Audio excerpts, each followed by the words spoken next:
It is better to light one candle than to curse the darkness. Adage. Let me tell you a story about the beginning. Some 15 billion years ago, our universe began, the mightiest explosion of all time. The universe expanded, cooled, and darkened. Energy condensed into matter, mostly hydrogen atoms. And these atoms accumulated into vast clouds, rushing away from each other, that would one day become the galaxies. Within these galaxies, the first generation of stars was born, kindling the energy hidden in matter, flooding the cosmos with light.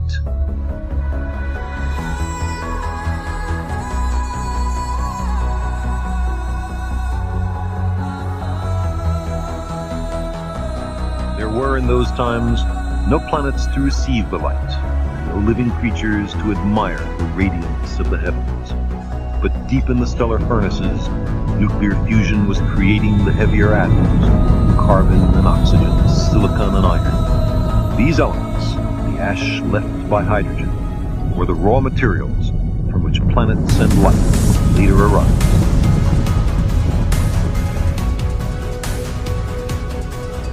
At first, the heavy elements were trapped in the hearts of the stars, but massive stars soon exhausted their fuel, and in their death throes, returned most of their substance back into space.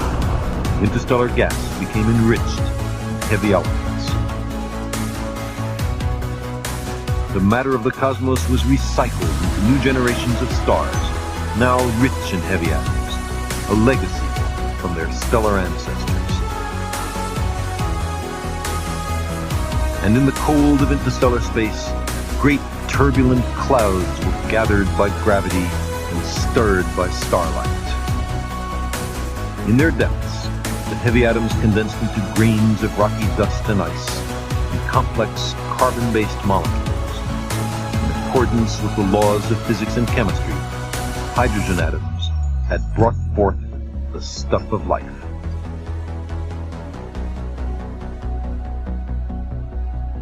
New stars were formed.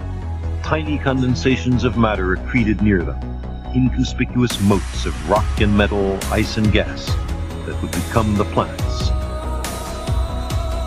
And on these worlds, as in interstellar clouds, organic molecules formed, made of atoms that had been cooked inside the stars. Tide pools and oceans of many worlds, molecules were destroyed by sunlight and assembled by chemistry.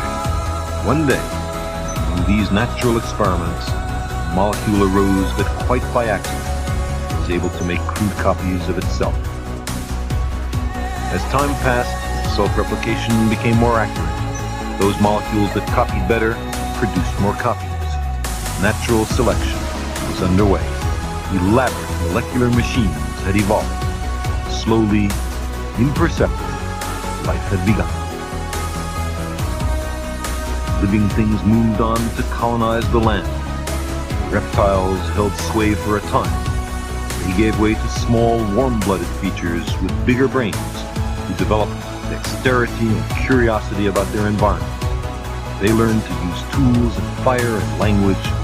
Star stuff, the ash of stellar alchemy, had emerged into consciousness.